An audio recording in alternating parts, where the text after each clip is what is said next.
Hello and welcome back to Surrey Build Weekly, episode 19. This week we are very busy on our projects across Surrey. We have new jobs starting, which means delivery of steels and timber. And today, on this Monday morning, we are at the Byfleet project to meet with a client and discuss the layout of the loft conversion.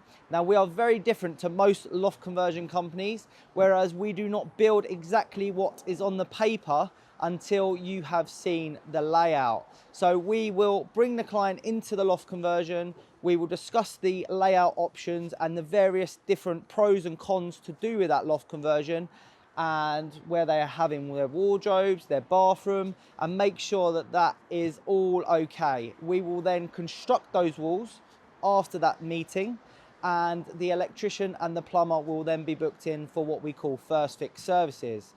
So without anything further to do, I'm going to meet with the client and discuss the layouts.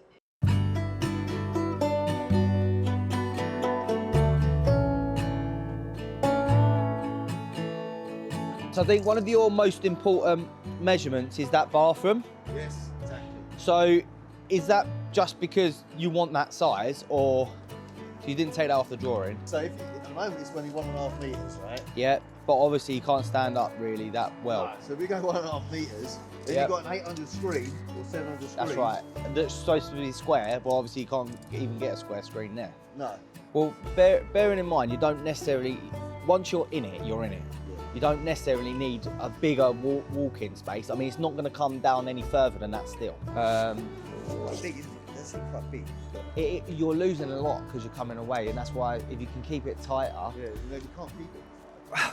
Well, is this the wet room one? Yeah. So you don't need a massive shower screen. So we're allowing for a 70 shower screen, but you could go 60, and every time you bring 100 mil, you're coming in 100 mil. I would say don't order that screen anyway, because you can always make it a bit smaller once you've seen the space. Yeah. So then 2 meters is going to be there. So yeah, the bed only comes to there. And then I think the door needs to be at the end of the bed, because the problem is that door comes out. Well, can it not go in? It can go in, yeah. There's only a wall, it's going to be a blank wall. So you'll get a 2-foot door that can open in. So a 2-foot door is 6'10". So it's smaller than an average door, because that's normally 6'86", which would be a 2'3" door. But you're not going to notice. That shower there at the moment is a metre. You've got an 800 shower tray, haven't you? Yeah. So we could bring that 200 mil this way, and that is what that is. Because otherwise at the moment you've got a 200 mil nib there, then the shower tray. Yeah. So you could do it so that shower tray meets the edge of that wall. Yeah, that's what I'm thinking. Yeah, okay, fine. So the key point, so what we're governed by is going to be the access to this bathroom off the staircase. So I need to work back the staircase so that we can get a door in, basically. Do we need to go through this bedroom, inside the bedroom? We will do, yeah. I'll literally go through everything, because then obviously we'll from where our walls then are set out and everything goes, we'll then obviously need to do, because you've got wardrobes there, we'll then have to move that skylight over. Yes, that's what I thought. That lantern goes over this way, because and at the end of the bed rather than on the bed. We're going to put the bed on this wall probably. Yeah, coming this way, yeah. Yeah, and then we're going to have the wardrobes fitted all into there. Into that space, yeah. Into that space. What I was thinking here, right, I want bed coming off here, off there. Yep. With a walkway. Okay. So put it like this. Yeah. You can imagine. Yeah, it's a bed coming off that side. So I was thinking 2.8. 2.8 from where a bed headboard would be. Yes. On the plan. How do you remember all this? Oh, too good. Been doing it too long.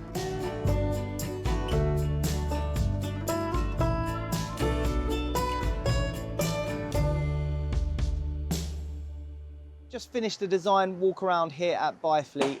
The client has confirmed the locations of the skylights and the walls for the bedrooms. I've made sure that the team are now informed as to those locations so that they can carry on with the work, so that we're in preparation for first fix, electrics and plumbing. We're now going to head over to the 2 new projects that we have started this week, because materials are being delivered and roofs are being stripped. Over to Glenville and Douglas Road.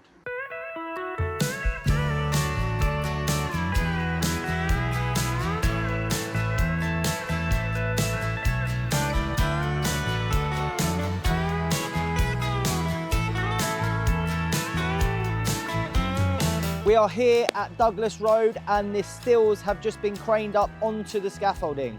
This particular property is 9 metres in width. So the biggest still we have here is a 203/203/86, which technically means in layman terms that it's over 1 tonne in weight.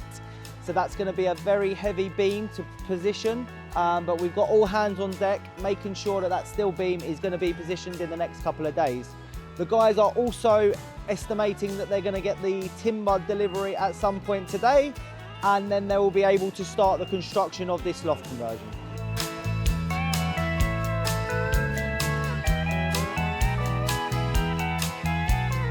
We're now going to head over to Glenville because we've got another steel and timber delivery there. And here we are back at Glenville Way, week 2 of the construction project. Just a little reminder, this is 2 neighbours having their lofts built at the same time. We were able to give a discount to these clients because we only need to mobilise 1 team, we only have 1 site setup cost, 1 portaloo, 1 crane. So overall, they've been able to benefit from having them carried out at the same time. The guys have worked really hard. The entire back section of the roof has been stripped. This is where the dormers will be constructed. You can see that these clients have got existing truss roofs because it's a fairly new build house. And it's quite interesting because we've stripped both houses. You can actually see the party wall, which I spoke about a bit in the previous episode. So what will be happening is the dormers are being built at the same time and we'll be able to build them up to one another. So they're going to maximise the space.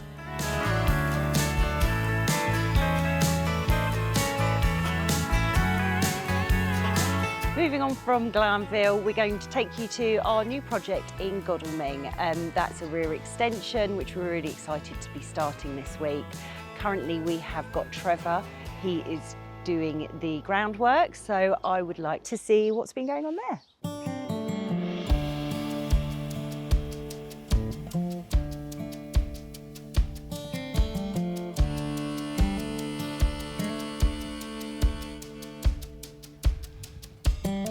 Here we are at our new project in Godalming. The groundworks are well underway. We are starting on the foundations for the new extension. So yesterday we had to get the building inspector out to check the foundations that we had dug. We had originally dug them a metre deep, but because the soil is very sandy here, there was a query as to whether we would need to go a bit deeper. So we needed to get him out to inspect them and let us know what he wanted us to do. Luckily, he has confirmed that 1 metre is deep enough, so there won't be an additional cost being passed on to the client for more digging and more concrete. We have the concrete delivery scheduled for Tuesday, so they will come and pour into the foundation, which will be running around the perimeter of the new extension. Here I have my tough CAD drawings, so we do these for every project. They're just really sturdy, strong, indestructible plans that the guys can use and they won't get damaged, so every one of our projects has those.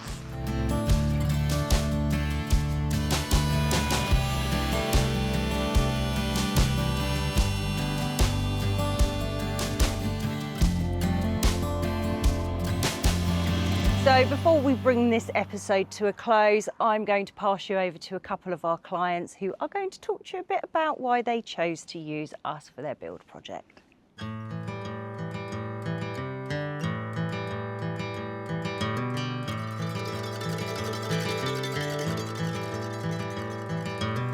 So actually, 10 years ago, when we bought this house, first of all, the hope was to have a bit of a build project going on. Time goes very, very quickly. So we've proven you can spend a long time thinking about it. So we talked about it for quite a long time. And then when it got to the point where we realised that our kids were going to outgrow it quite soon, that's when we decided we needed to kind of make the decision to actually go ahead and do it. Like, we really didn't know what to expect, and the world has changed an awful lot, like in the 14 years since we last did something like this.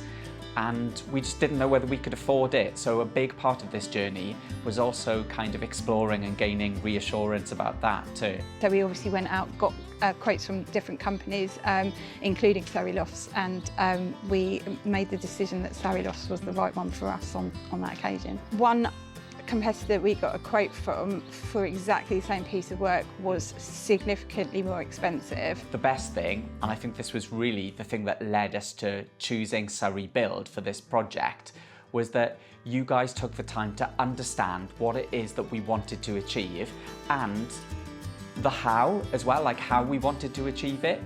And you put forward a quote that was completely representative of all of that. And you guys were prepared to take the time to talk to us about all of that and put forward a quote that was in keeping.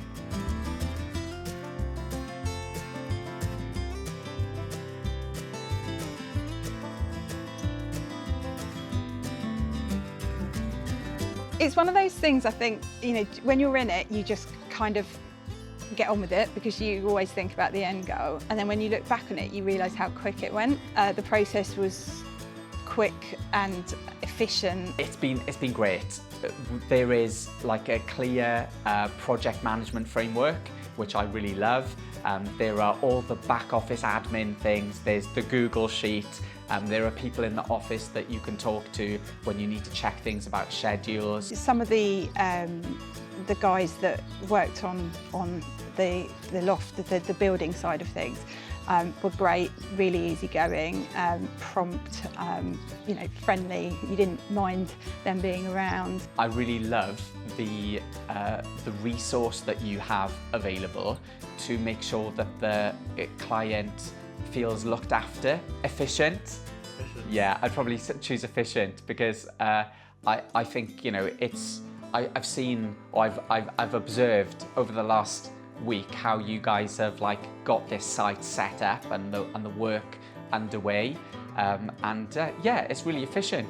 And so we've had experience of having builders before, and I think what was great with Surrey Lofts was, you know, basic things like having a group WhatsApp where you could communicate with the team should you need any answers to questions or any clarification on anything. So that was a really good part of the process.